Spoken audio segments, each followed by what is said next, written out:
The scale of both Soviet and modern Russian tank production and development is truly dizzying, so we will just be examining the key turning points in each tank design, both for the sake of brevity and preventing our animators from launching a workers' revolution of their own.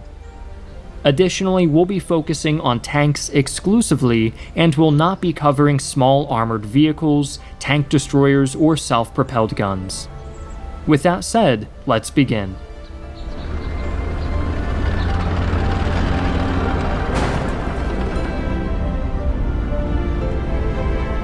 Like her continental peers, the Russian Empire began experimenting with armored warfare during the First World War. In August of 1914, designer Alexander Porokhovchikov was tasked with creating an all-terrain vehicle for the Tsar's army. The result of his labors was the Vezdikot, literally translating as all-terrain vehicle. With a reputed top speed of 42.6 kilometers per hour and iron armor plating, the Vezdikot is the first of a handful of Russian tanks that are poorly understood. Little information survives about this Tsarist experiment. The Vezdikot project was carried out in spurts between 1914 and 1916, ultimately ending in the October of that year.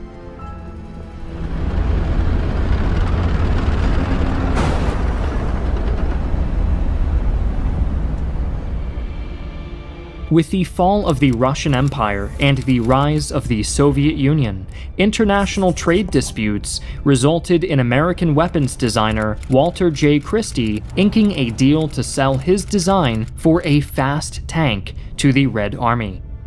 The first of these American tanks were built and shipped to the Soviet Union as agricultural tractors to skirt an arms embargo imposed upon the communist state. Thanks to its Christie suspension system, the B-2 had incredible mobility, and a simple field modification allowed the fragile tracks to be removed, letting the wheels run directly on paved surfaces, enabling top speeds of up to 55 kilometers or 34 miles per hour.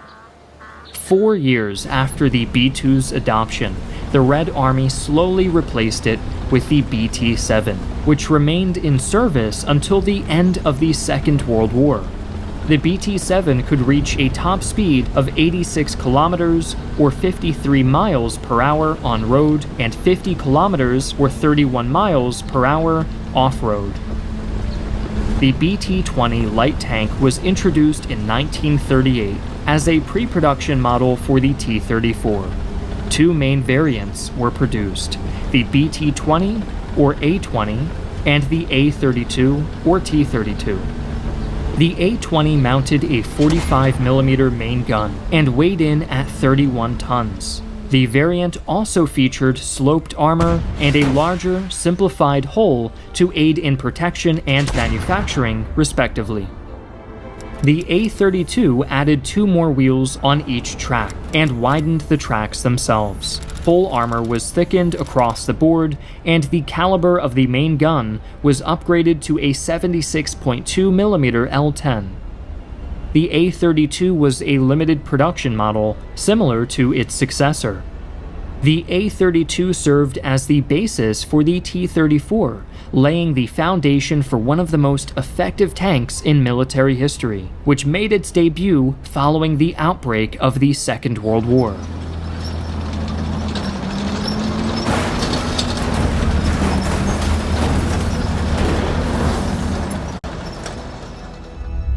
Variants of the T-34 would serve across the globe in conflicts ranging from World War II to Korea. There were many variants produced, but here are the most notable. The basic Model 1940 T-34 saw action from 1940 to 1944 and carried a crew of 4 with an L11 76.2mm main gun like the T-32 that preceded it. Weighing in at 26.8 tons and with between 16 and 52 millimeters of armor thickness, the T-34 could reach a top speed of 54 kilometers per hour or 33.5 miles per hour as it pushed back the tide of Nazi aggression.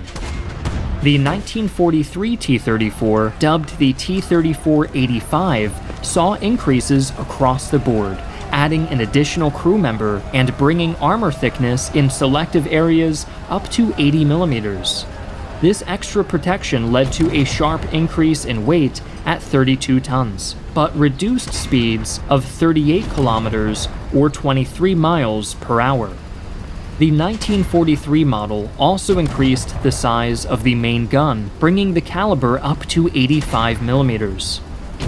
In 1945, the T-34-85 was outfitted with an electrically driven traverse motor for the turret, greatly enhancing its ability to engage moving targets in a chaotic battlefield environment. Over 57,600 of these motorized turret tanks would be built before the war's end.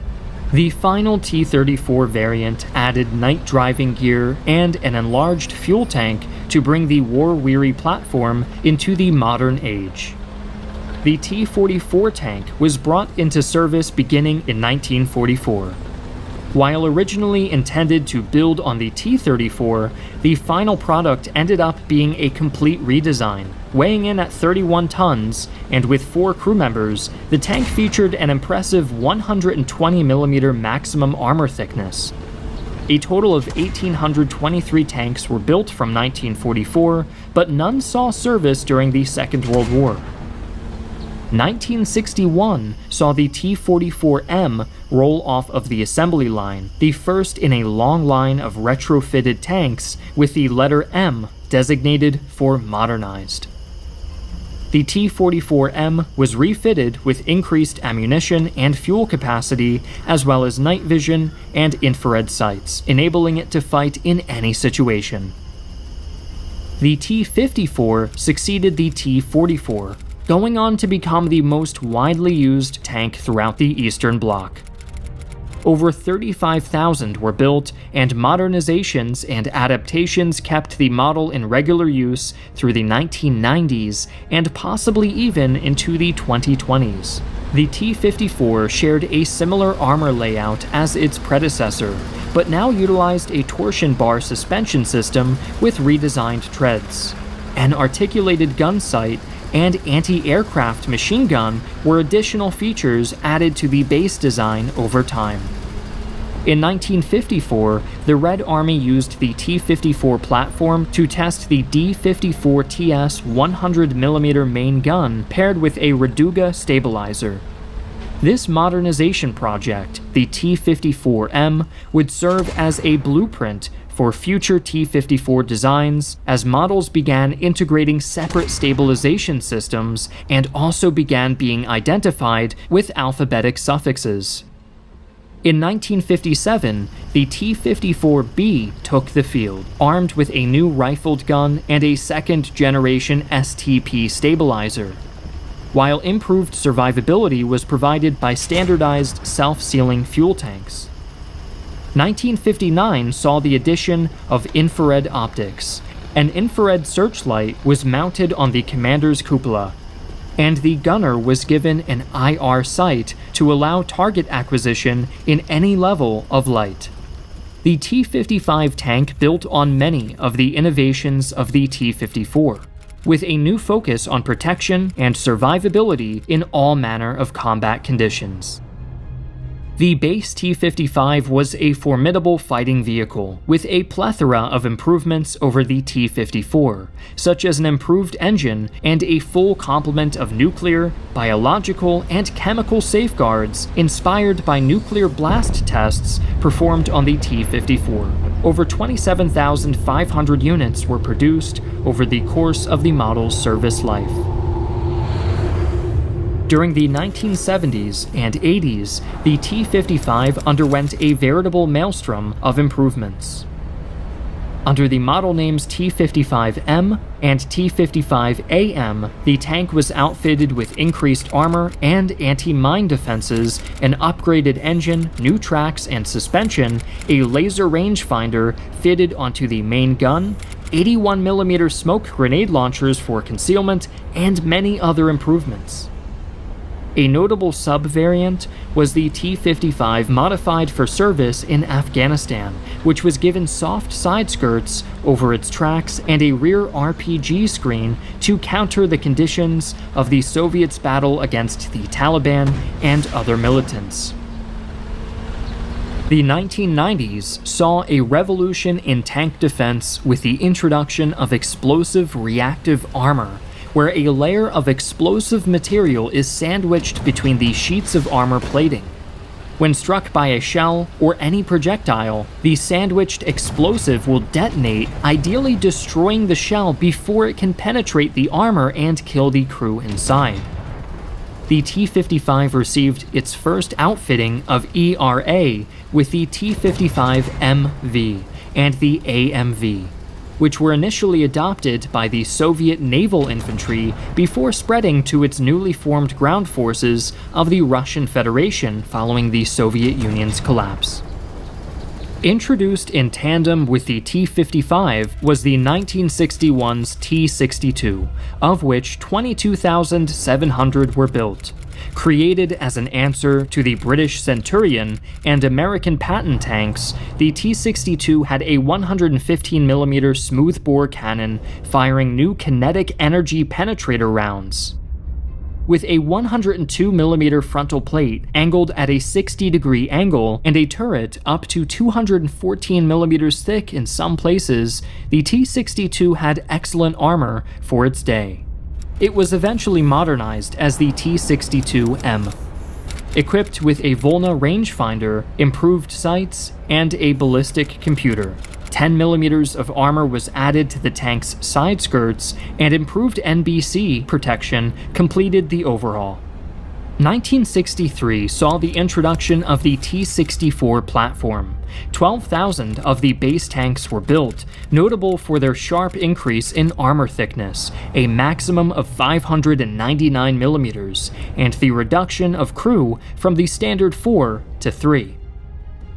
The first refresh for the T-64 came in 1966, with the introduction of the T-64A. The main gun was scaled up to 125mm from an initial caliber of 115mm, with a new rangefinder and sights. Additionally, a new turret was introduced for the commander, as well as an anti-aircraft gun. Intended as the second-generation main battle tank for the Soviet armed forces, this 41.5-ton behemoth was armed with a 125mm main gun, as well as a 12.7mm anti-aircraft machine gun and a coaxial 7.62 machine gun for anti-infantry duties. The BA variant of the T-72 added ERA in the form of Contact 1 composite plates arrayed along the turret and hull. The T-72 would go on to receive upgrades to its contact armor throughout its useful life, up until the modern-day T-72B3 introduced thermal sighting for improved target acquisition in all manner of conditions. First produced in 2014, the T-72B3 can still be found in Russian armored units today. Introduced in 1976, the T-80A was an amalgam of new parts and components from the T-72 and the T-64. The driver's position shifted to the center of the crew compartment, with the other two crew positioned inside a new two-man turret. ERA and NBC protection came standard, and over 5,000 T-80As were produced. T-80U, short for Uluchenya, or improved, sported the Contact 5 ERA system as well as an improved engine, leading to increased survivability, range, and service life. The T-90 tank was introduced as the third-generation main battle tank for the nascent Russian Federation. 2,260 of these 45.7-ton tanks were built, mounting a 125mm main gun along anti-tank missile capability. The Russian government has released little other information about the T-90, which continues to serve to this day. The latest model, the T-90AM, features a smoothbore 2A46M5 gun, as well as upgrades to its armor and engine. Our last medium tank was introduced in 2015. The T-14 Armata is the cutting edge of Russian MBT design. 900mm of armor protects its crew of 3, who operate a 2A82 smoothbore gun and 12.7mm cord machine gun and 7.62mm purpose-built tank machine gun.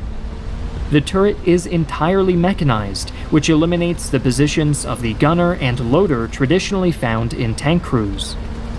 Production for the model was planned to reach 2,300 between 2015 to 2020, with a test batch of 100 to be issued to the 2nd Guards Motor Rifle Division in 2021.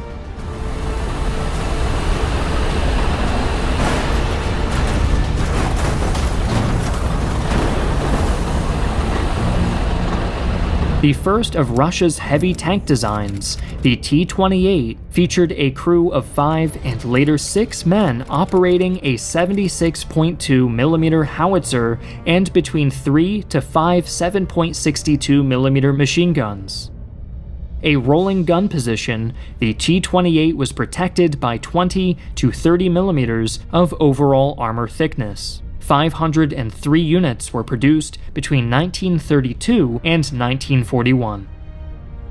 A sterling example of the short-lived trend of outfitting massive tanks with multiple turrets, the T-35 could be best described as a land battleship, with a total of 5 gun turrets covering massive arcs of fire. More of a propaganda tool than a weapon of war, T-35 units rumbled into action during Operation Barbarossa, only to promptly break down en masse and be scuttled by their crews to prevent capture by the Germans.